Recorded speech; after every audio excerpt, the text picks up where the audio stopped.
CC 5 में एक question है हमारा, शिक्षा के अधिकार अधिनियम 2009 एवं उसके प्रमुख प्रावधानों की व्याख्या की जाए। तो हम लोग जो है शिक्षा के अधिकार अधिनियम का सामान्य परिचय की बात करें तो यह अधिनियम जो है 2002 ईस्वी में संविधान के 86 संशोधन के तहत गरीब बच्चों को मुफ्त और अनिवार्य शिक्षा जो है उसके अधिकार को सुनिश्चित किया गया। सबसे पहली बात तो ये हुई। और इस अधिनियम के तहत एक अनुच्छेद है हमारा 21A, इसको जोड़ा गया जिसमें प्रावधान किया गया कि जो गरीब और जो किंचित बच्चे हैं जिनकी आयु 6 से 14 वर्ष है, सभी बच्चों को निःशुल्क शिक्षा अनिवार्य रूप से प्रदान की जाए। और इसके लिए संसद में निःशुल्क एवं अनिवार्य शिक्षा अधिनियम 2009 पारित किया गया, जिसे 1 अप्रैल 2010 से लागू किया गया। इस अधिनियम में 7 अध्याय और 38 खंड है। और इस अधिनियम के अंतर्गत 6 वर्ष से 14 वर्ष के लगभग 22 करोड़ बच्चे हैं, जिसमें से 92 लाख ऐसे बच्चे हैं जो विद्यालय नहीं जा पाते और जिनकी शिक्षा के लिए लगभग 1.71 लाख करोड़ रुपए की 5 वर्षों में आवश्यकता है, जिसमें से 25,000 करोड़ रुपए वित्त आयोग जो है वो राज्यों को देगा। तो ये हो गया हमारा शिक्षा के अधिकार अधिनियम 2009 का एक सामान्य परिचय। कुछ महत्वपूर्ण अगर बिंदु या तथ्य की बात करें तो शिक्षा का अधिकार अधिनियम संविधान की 86वां संशोधन के तहत किया गया, जो वर्ष 2002 में लाया गया। और 12 दिसंबर 2002 को अनुच्छेद 21A को जोड़ा गया। इसके तहत हम लोगों ने पढ़ा था कि 6 वर्ष से 14 वर्ष के उम्र के बच्चों को निःशुल्क एवं अनिवार्य शिक्षा जो है वो प्रदान की जाएगी। इसके स्लोगन की बात करें तो इसका जो स्लोगन है वो है सब पढ़े सब बढ़े। और अनुच्छेद 21A को मूल अधिकार का दर्जा जो है वो प्रदान किया गया। ये सारी बातें हम देख रहे हैं कि इसमें महत्वपूर्ण बिंदु या तथ्य में।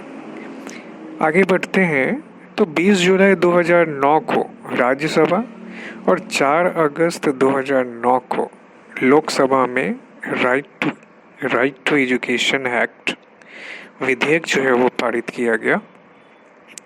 और 26 अगस्त 2009 को राष्ट्रपति के सिग्नेचर होने के बाद यह जो है एक्ट जो है वो अधिनियम बन गया। और 1 अप्रैल 2010 को राइट टू एजुकेशन एक्ट पूरे भारत में जो है ये लागू कर दिया गया। और इसे लागू करने वाला जो सबसे पहला राज्य था वो था हमारा राजस्थान। शिक्षा के अधिकार अधिनियम को लागू करने की बात करें तो भारत का जो रैंक है वो 135वां है।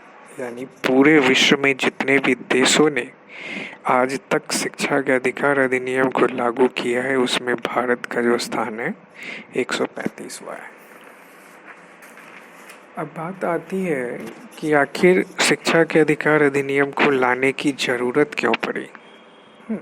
आखिर कौन कौन से ऐसे पहलू थे, आखिर कौन कौन से ऐसे रीजन थे जिसके वजह से ये अधिनियम जो है ये लाना पड़ा।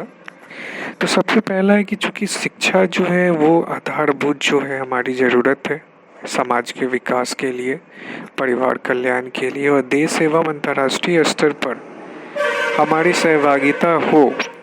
तो इसके लिए ज़रूरी है कि हम अपने बच्चों को अभी से तैयार करें।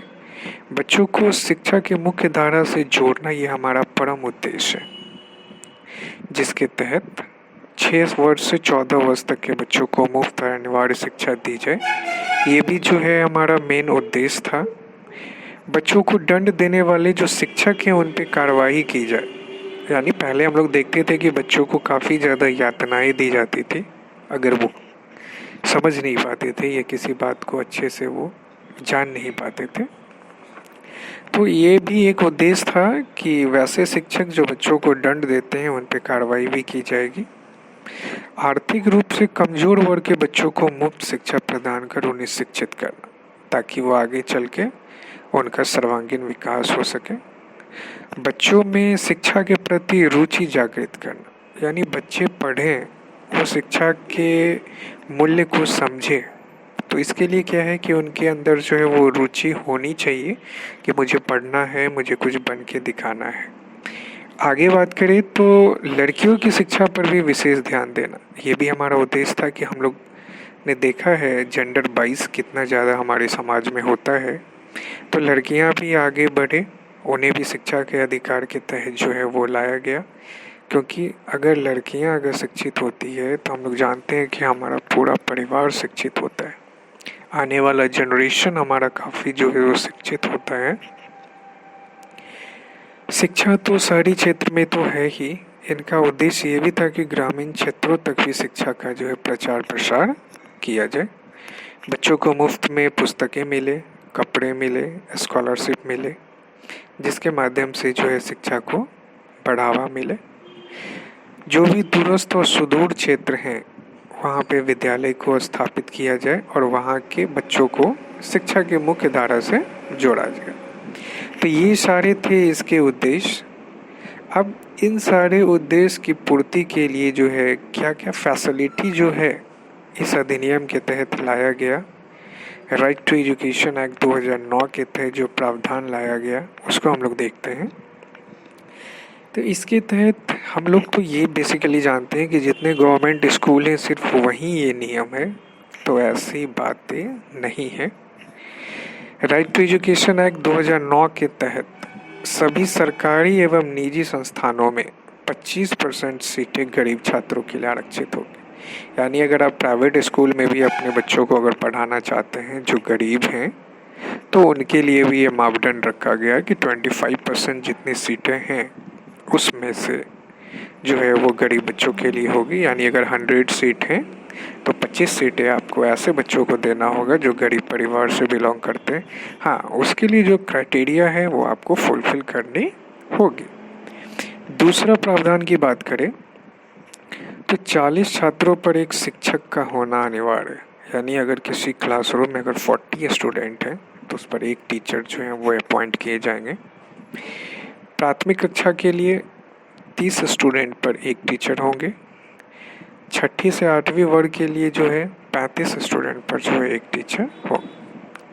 आगे अगर प्रावधान की बात करें तो अगर कोई ऐसे टीचर जो अप्रशिक्षित हैं, जिन्होंने ट्रेनिंग नहीं लिया है और वो विद्यालय में अगर पढ़ा रहे हैं, तो उनके लिए प्रशिक्षण अनिवार्य है और ये प्रशिक्षण उन्हें हर हाल में 5 साल के अंदर अंदर पूरा करना है। यानी अगर आप अनट्रेंड हो तो 5 साल के अंदर आपको ट्रेनिंग ले लेनी है, फिर आप बच्चों को आगे पढ़ा पाएंगे। अब बात करें कि आखिर कौन कौन से ऐसे विषय हैं जो काफ़ी इम्पोर्टेंट होंगे, तो ये भी प्रावधान के तहत रखे गए हैं कि कक्षा 6 से 8 में कम से कम विज्ञान, गणित, भाषा एवं सामाजिक अध्ययन के शिक्षक तो होने ही चाहिए। यानी ये हमारे ऐसे बेसिक सब्जेक्ट्स हैं जिसकी टीचर विद्यालय में हर हालत में उपलब्ध होने चाहिए। बाकी सब्जेक्ट्स के नहीं हैं तो वो काम चल सकता है। आगे बात करें तो जहाँ पर 100 से अधिक विद्यार्थी हैं वहाँ पर एक पूर्णकालिक प्रधानाध्यापक होना चाहिए। यानी किसी विद्यालय में अगर 100 बच्चे अगर हो चुके हैं तो वहाँ पर एक परमानेंट प्रिंसिपल की अपॉइंटमेंट होनी चाहिए। राइट टू एजुकेशन एक्ट के तहत वर्ग 1 से 5 तक का जो कार्य दिवस होगा वो 200 दिन निर्धारित किया गया। यानी कि छोटे बच्चों के लिए जो कार्य दिवस होगा वो 200 दिन का होगा और 6 से 8 तक के जो बच्चे होंगे उनके लिए कार्य दिवस 220 दिन का होगा। आगे बात करें तो छोटे बच्चों के लिए विद्यालय जो है उनके पहुंच में होनी चाहिए। तो इसके लिए ये प्रावधान रखा गया है कि कोई भी बच्चा कहीं भी रहता है उसके 1 किलोमीटर के दायरे में प्राथमिक स्कूल होना चाहिए और 3 किलोमीटर के दायरे में माध्यमिक स्कूल जो है वो उपलब्ध होना चाहिए। अगर किसी कारणवश विद्यालय अगर 1 किलोमीटर और 3 किलोमीटर में नहीं है तो ये प्रावधान किया गया है कि उन बच्चों को ले जाने के लिए और ले आने के लिए भी ट्रांसपोर्टेशन की सुविधा होनी चाहिए। अब आगे बात करते हैं। तो बच्चे को स्कूल में दाखिला देते समय हम लोगों ने देखा है कि बहुत बार वो लोग जो है डोनेशन की डिमांड करते हैं और पेरेंट्स के भी इंटरव्यू की डिमांड की जाती है कि अब पेरेंट्स की भी इंटरव्यू होगी। तो जो कि ये क्या है कि ये गलत है। अगर कोई विद्यालय अगर ऐसा करता है कि उनसे किसी तरह का अनुदान या डोनेशन मांगता है या माता पिता को इंटरव्यू देने के लिए फोर्स किया जाता है, तो उसके लिए भी उन पर आवश्यक कार्रवाई की जाएगी। विकलांग बच्चों को भी जो है वो शिक्षा के मुख्य धारा से जोड़ा जाए, इसके लिए भी उनके लिए भी प्रावधान जो है वो किया गया है। यानी वो बच्चे भी नियमित रूप से शिक्षा प्राप्त कर सकते हैं। आगे है कि किसी भी बच्चे को आवश्यक कागजों की कमी के कारण स्कूल में दाखिला लेने से नहीं रोका जाएगा। यानी अगर हम ऐसा मानते हैं कि अगर किसी बच्चे के एडमिशन के टाइम अगर कोई पेपर नहीं है तो आप उन्हें एडमिशन के प्रोसेस से बाहर नहीं कर सकते हैं। हाँ, आप उन्हें कुछ टाइम दे सकते हैं, एक टाइम फ्रेम के अंदर वो डॉक्यूमेंट ला के वो सबमिट कर सकते हैं, लेकिन आप उन्हें जो है एडमिशन लेने से रोक नहीं सकते। आगे बात करें तो किसी भी बच्चे को 8 साल की उम्र तक की शिक्षा पूरी करने में उसे फेल नहीं किया जाएगा और ना ही उसे स्कूल से हटाया जाएगा। अगर कोई शिक्षक या शिक्षिका निजी शिक्षण गतिविधि कर रहे हैं तो उन पर आवश्यक कार्रवाई की जाएगी। यानी कहने का मतलब अगर आप गवर्नमेंट टीचर हैं तो आपको किसी भी तरह का जो है वो निजी शिक्षण करने का अधिकार नहीं है। स्कूल की बात करें तो अक्सर हम लोग देखते हैं कि स्कूलों में जो है शौचालय व्यवस्था नहीं के बराबर होती है। तो राइट टू एजुकेशन के तहत ये प्रावधान दिया गया है कि स्कूल में लड़कों और लड़कियों के लिए अलग शौचालय की व्यवस्था की जाएगी। बच्चों की किसी भी तरह की मानसिक यातना या शारीरिक दंड नहीं दिया जाए, क्योंकि हम लोग जानते हैं कि अगर बच्चों को दंडित करते हैं तो उनके अंदर भय जो है वो उत्पन्न होता है और भय उत्पन्न होने के बाद उनकी जो जिज्ञासा जो है पूछने की वो धीरे धीरे खत्म हो जाती है। तो बच्चे जिज्ञासु नहीं होंगे तो वो सीख नहीं पाएंगे। तो इसीलिए दंड के प्रावधान को समाप्त किया गया है। विकलांग बच्चे जो हैं उनको मुफ्त शिक्षा जो मिले 6 वर्ष से 14 वर्ष, तो ये सामान्य बच्चों के लिए है, लेकिन विकलांग बच्चों के लिए ये उम्र सीमा अधिकतम जो है वो 18 वर्ष रखी गई है। और स्कूलों में पढ़ाई के उचित परिणाम सुनिश्चित करने के लिए व्यापक मूल्यांकन की व्यवस्था की गई है। बच्चों का क्या प्रोग्रेस है, बच्चे कितना अच्छे से पढ़ाई कर रहे हैं, समय समय पे उनकी परीक्षा ली जाती है, उसका मूल्यांकन किया जाता है ताकि हमें ये पता चल सके कि बच्चों में कितनी ग्रोथ हुई है। और लास्ट अगर हम लोग बात करें शिक्षा का अधिकार अधिनियम के तहत, तो बच्चों को मुफ्त शिक्षा मुहैया करवाना ये राज्य और केंद्र सरकार की जिम्मेदारी होगी। हम लोग जानते भी हैं कि ये हमारा किस में आता है, समवर्ती सूची में आता है, जिसमें केंद्र और राज्य ये दोनों की जिम्मेदारी है कि 6 वर्ष से 14 उम्र के बच्चों को जो है मुफ्त और अनिवार्य शिक्षा प्रदान की जाए।